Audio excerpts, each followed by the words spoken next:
those two different directions. PIX is easy because it goes PI, you bring it up, the EX goes up, so you just go in one direction. And the ASIN, that was the first one ASIN again. just goes down the same as a PIX. It's AS, it's anterior, Right. and it's IN. So it's coming down and it's going out. That's all. It's one move. I'm not in a sense torquing. I'm just setting it in a rotation motion. Rotating it.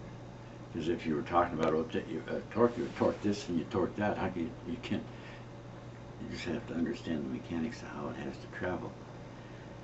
You can make some say if you had an AS1 and an IN10, you'd be more concerned with taking the IN out.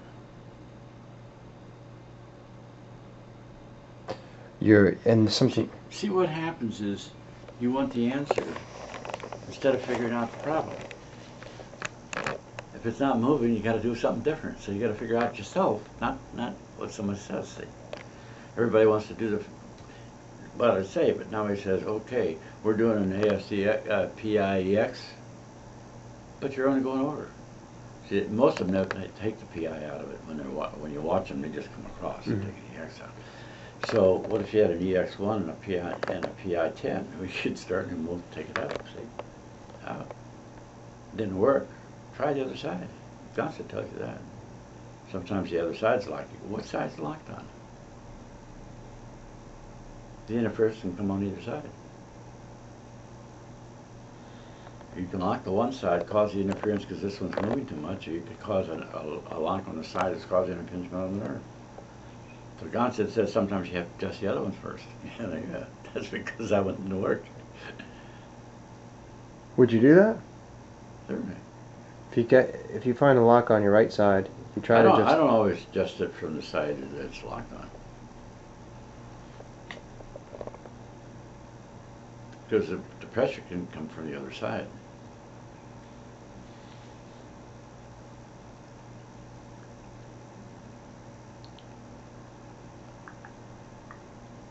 So if you adjust the other side that's not locked, does it free up the other side? Yeah. Yeah, that's the only reason you do it. You wouldn't want to do it to make it worse. Okay. See, what determines me on what I'm doing is the results of what I do. If what I do isn't working, Right. I ain't going to do it. Okay. I'm going to do something else. Okay. So you have a combination. Is it the fifth lumbar or fourth lumbar? It's causing this thing to go guts. When I adjust the AFCL, it doesn't work out. It doesn't move. Look at the X-ray and look at the patient and see if it agrees with what you're looking at. And you just have to figure it out. But see, if you know that you got to take the pressure off of it, you're not tied down to a procedure. But Gonstead said, well, yeah, how was Gonstead? Yeah, he wouldn't have done that for that case because that's not the problem. Just because he told you the listing, that's not necessarily what he's going to do.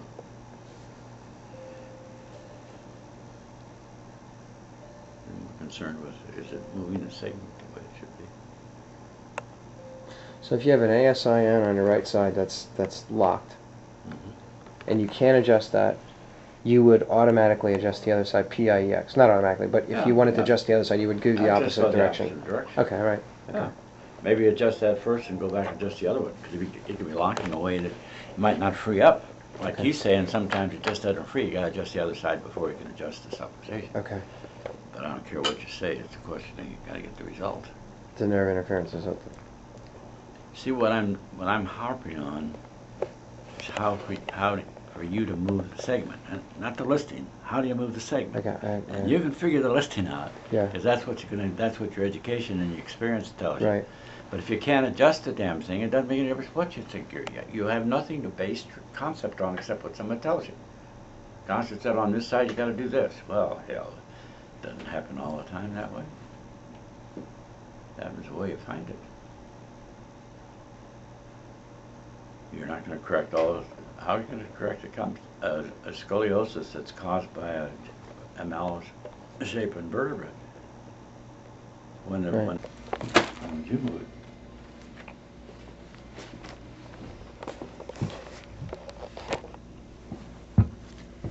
A PIEX.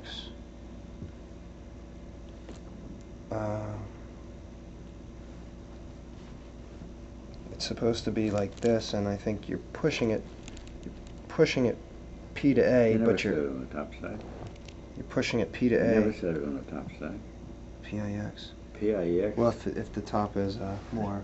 No, you don't ever set Okay. a PIEX on the top side. Okay. You're not going to be able to set it. You can't even set one right. You wouldn't be able to set that. Okay. If you're going to set it on the top side, you have to set it this way. No one will do that. They'll set it, it'll Yeah, make my it bad, worse. my bad. Yeah, I wasn't You thinking. got to do a PIX as a IN. pull move. Yeah. My bad. PIN. No, that's right. ASIN, I know. All is right, down. ASIN. Okay. Yeah. All right. So that's right here, and let me think. Going back. So this is an ASIN, and it's that. Yeah, but see what happens is this. ASIN is just set it down this way. You don't have to torque it. You just have to set it down, because when I'm setting it down, I'm taking this out and I'm setting it out this way. I'm just setting it down this way. I'm not doing this kind of thing. You don't have to do that. The segment it's AS. Mm-hmm. So when I set this, it's going to take the AS and the IN is going to come out. So I'm just setting it straight down this way. Okay. Because the IN will come out, right, okay, all Yeah, right, I 'cause got I'm it. going in Because the just right by pushing direction, it, that's all. yeah, okay. And the PIEX is I'm pulling it this way. I'm taking the PI, I'm taking the the EX and the PI out at the same time. The PI comes up and the EX comes up. So I'm just setting it up here, but I'm up, Okay, up on his I see shoulder. what you're, I see I'm what pulling you're it saying. up this way. I don't have to get in here and take the EX and do this way. That's what most of them are doing. Okay. They're not coming up high enough to take both of them out. So the PIEX and the ASIN are the easier ones. The PIIN means I've got to set it up this way. I'm setting it to my left knee, but I'm driving it down at the same time. I'm pushing it over this Okay. and driving it down. All right, so I got the it. PI's getting this out, And and then the the IN's IN, you coming push- this way. So it's kind of a second move, because this thing's moving around in a circle, and that's all we're doing is taking it in a circle. And the AS, why it's bad is because I got to get underneath this, and I got to pull it down. When I pull it down, then I got to set it with my wrist up. Okay. I got to set this up, because I've got the AS out, and the EX means it goes up. So that's what I'm doing. It's a wrist move on that one. That's all. And your posterior sacrum, if you're going to use a posterior sacrum, if you're going to use it on the downside, you can use a pisiform. But if you use it on the top side, you got to rotate them way over and set it. See, on this one, you've got to set it in relationship to the articulation. So the sacrum's going to go down. But if it's posterior on the left and I'm setting it on the top side, I've got to push them way over here and set it this way, underneath the PSI. Yes. Sometimes they'll move better on the top, sometimes they'll move better on the bottom. Just depends on which way it moves best. If it's just a posterior sacrum, you're just setting it right this way. When you do your posterior sacrums, do you lock the pelvis? Do you do it as you would do? The table's locking it. When you're sitting there, it's locked. Nothing's going to move. Because the pelvis, I mean, I'm not rotating. I'm just setting it straight down. So nothing's moving except the sacrum right between it. So you are locking the ilium then at that Well, point? I don't let them roll. There's no sense rolling. This has got to stop so I can set between them. Okay. But it's locking on the bottom. That's why on a rotator sacrum, it locks easier sometimes with the ilium on the bottom because it can't move anywhere. But sometimes it won't. It locks it so it won't move, and you have to set it on the top side. That's all. When you're stabilizing, the sacrum, is it more likely lumbar or more like an ilium stabilization with your legs? Because I know you have to. It doesn't really say that in chapters as far as how you're supposed to stabilize that. All you're trying to do is keep it from rolling. Okay. See, first of all, normally when I teach, I never tell people the answer. They got to figure it out themselves. Okay. Because figuring out yourself, you couldn't figure it out. If I tell you, you can't remember what I said. That doesn't make sense. But if I know that the ilium goes posterior, gets long, if it goes external, if it goes internal, it's going to get wider. If it goes external, it gets narrower. But the obturators are getting longer or shorter, or wider or narrower. Then I don't have to worry about what someone says. I just put my hands up and see what happens. Mm-hmm. And once you understand that you figure it out more or less by yourself. Okay, that's fine.